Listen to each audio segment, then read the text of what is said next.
Se habla muchísimo de que un país está endeudado, pero realmente, ¿sabemos qué significa pagar esa deuda y, sobre todo, a quién le debemos? Creo que cualquier persona sabe que es una deuda, es un préstamo, en casi todo caso de dinero, con la promesa de que lo pague después, más un interés por el riesgo que implica prestar ese dinero. Es algo muy simple, ¿quién va a prestar dinero si sabe que no le van a pagar? Esto en una lógica financiera no tiene absolutamente ningún sentido. Bueno, ninguno de verdad. Puede que en el caso de un familiar le presten dinero, pero cualquier persona que pida prestado dinero y no lo pague está obrando mal. Bueno, a todo esto de prestar dinero es por un concepto llamado valor tiempo del dinero o valor del dinero en el tiempo. Hay toda una explicación académica de qué quiere decir este concepto, pero para que se entienda de un modo muy sencillo, quiere decir lo siguiente: $1 hoy vale más que $1 mañana. Esto quiere decir que si tienes la opción de obtener cierta cantidad de dinero en este preciso momento, eso vale más que obtenerlo mañana, aunque sea seguro que lo obtengas mañana. Esto, por supuesto, tiene que ver con que nunca sabes qué día vas a morir, por eso, cuanto antes obtengas ese dinero, mejor. Muchas veces ese concepto se confunde con que el dinero vale menos por la inflación, pero la inflación es un fenómeno monetario muy independiente del valor del dinero en el tiempo. Pensando en un escenario de deflación, que no es otra cosa que el dinero, en lugar de valer menos a través del tiempo, valga más, te convendría esperarte más tiempo porque tu dinero valdrá más. Esto evidentemente con el dinero fiat que conocemos es sumamente inusual, a veces hay meses con deflación, pero eso casi nunca pasa. Lo que sí podríamos decir es que el valor del dinero en el tiempo, sumándole la inflación, tiene más peso. Entonces, acorde a estos dos conceptos de valor del dinero en el tiempo e inflación, cuando se habla de deuda, la persona que presta, en este caso el prestamista, ¿por qué prestaría dinero sabiendo que $1 hoy vale más que $1 mañana? Es una razón muy simple: el interés. Esto sonará muy sencillo, pero es clave para entender. Alguien que presta dinero quiere recibir más dinero del que tenía inicialmente y quiere asegurarse de que sea así, pero aquí lo más importante es que quiere asegurarse de que no perderá su dinero. Originalmente, los primeros prestamistas tenían que prestar oro y eso era una cosa bien fea porque tenían que asegurarse de recuperar ese oro, y por eso se dejaban una prenda o también llamado colateral, o sea, que prácticamente eran casas de empeño. Tenían que dejar objetos de un valor mayor al oro que prestaban. En el caso de un préstamo que no tenga colateral, el riesgo del prestamista es mucho mayor, por lo que tenían que subir la tasa de interés mucho más y el crédito se hace mucho más caro. El ejemplo por excelencia son las tarjetas de crédito. No dejas nada en garantía si no tienes dinero en tu cuenta y, por eso, te cobran lo que quieren cuando menos te lo esperas. Aquí hacemos la división de deudas: existen dos tipos, deuda pública y privada. Su nombre lo dice, una es de todos y la otra es de particulares. Pero vamos a ver por qué ambas pueden ser extremadamente peligrosas. Deuda privada: la deuda privada puede presentarse de diversos modos.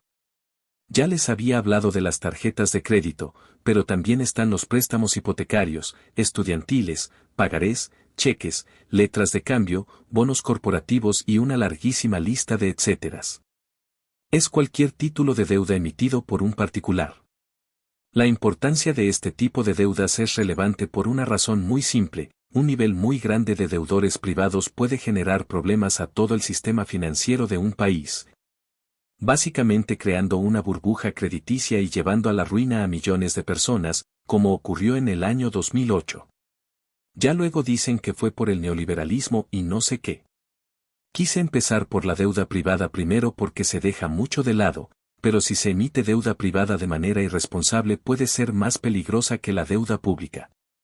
Además, es una deuda más grande que la pública y todos podemos hacer uso de ella. Deuda pública: la deuda pública representa toda la deuda que cualquier instancia del gobierno emite.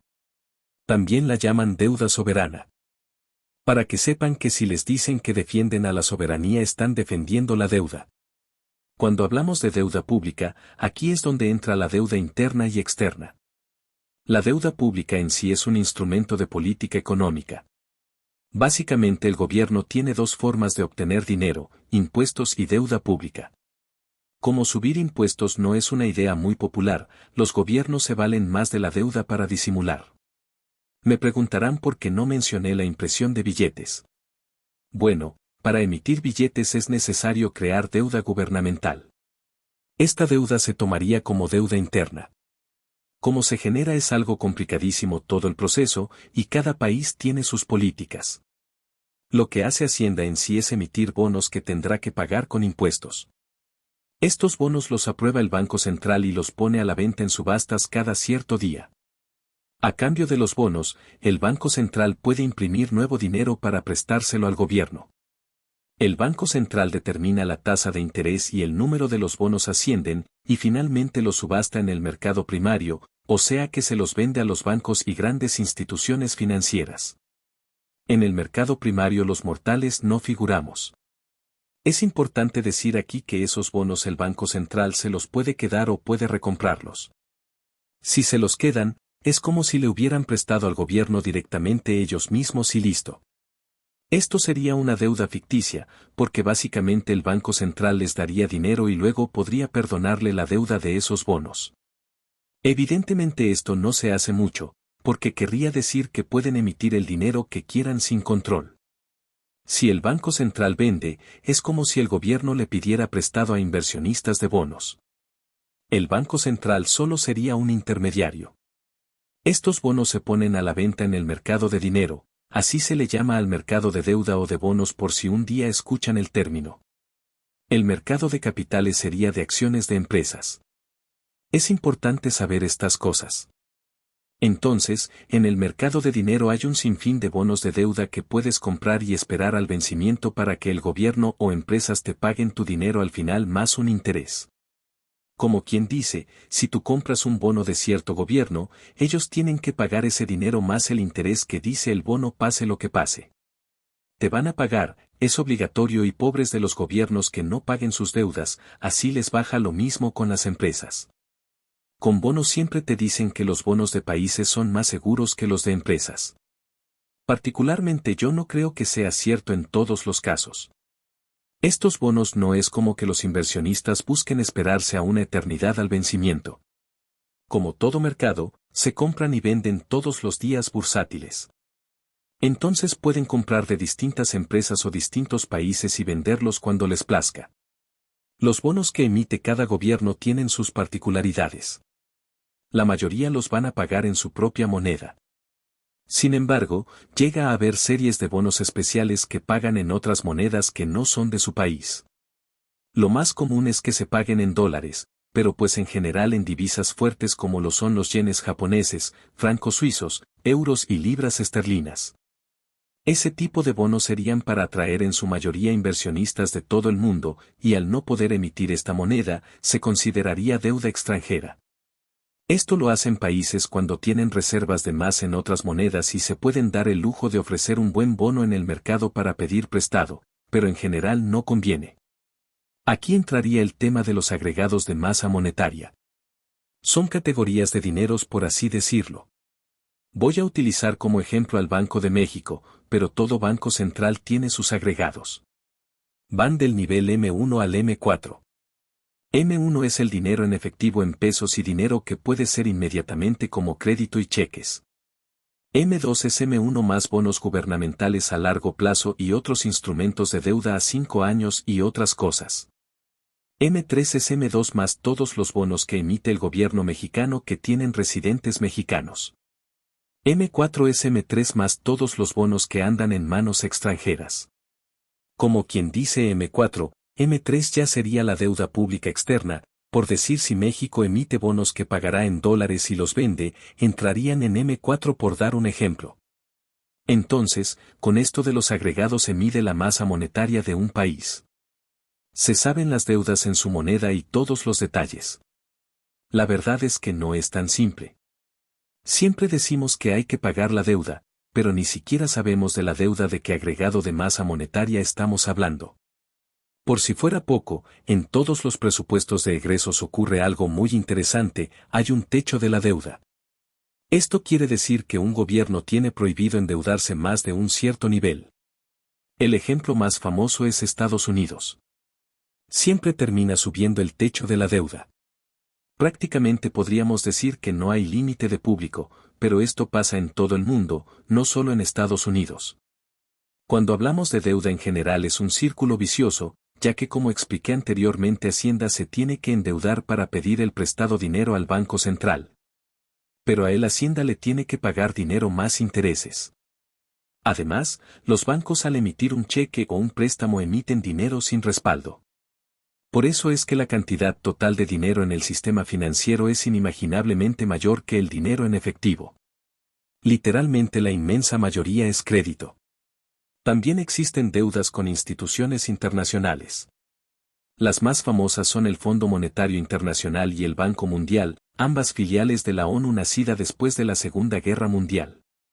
Lo que hace el FMI es hacer cooperación con distintos países miembros. Todos le dan dinero al FMI y después se lo presta a quien tenga algún problema económico. Lo mismo con el Banco Mundial. El FMI oficialmente presta dinero bajo ciertas condiciones y tiene asesores en los distintos países miembros para asegurarse de que el dinero sea invertido lo mejor posible por una sencilla razón. Ellos quieren su dinero de vuelta. Este dinero no lo prestan en dólares. Este viene en derechos especiales de giro. Su valor se calcula con un promedio del precio en dólares de una canasta de las monedas más fuertes del mundo. Ya al final el país que le pague el préstamo al FMI se hace bolas con ellos, pero en sí no prestan dólares directamente. La deuda del FMI y el Banco Mundial son deuda extranjera, pero hacer uso de esta deuda es peligroso. Además, estas instituciones no dejan invertir el dinero en cualquier cosa. Eso que les dicen es un mito.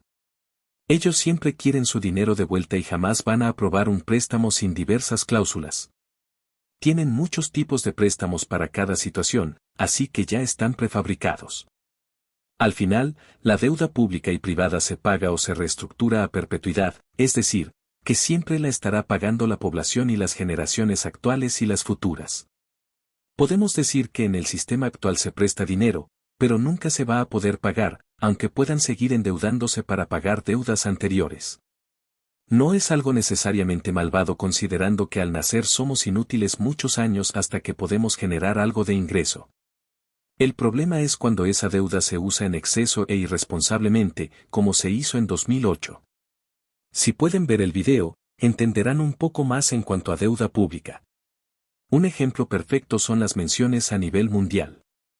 Es un problema colosal que algún día estallará y pues así la cosa, joven.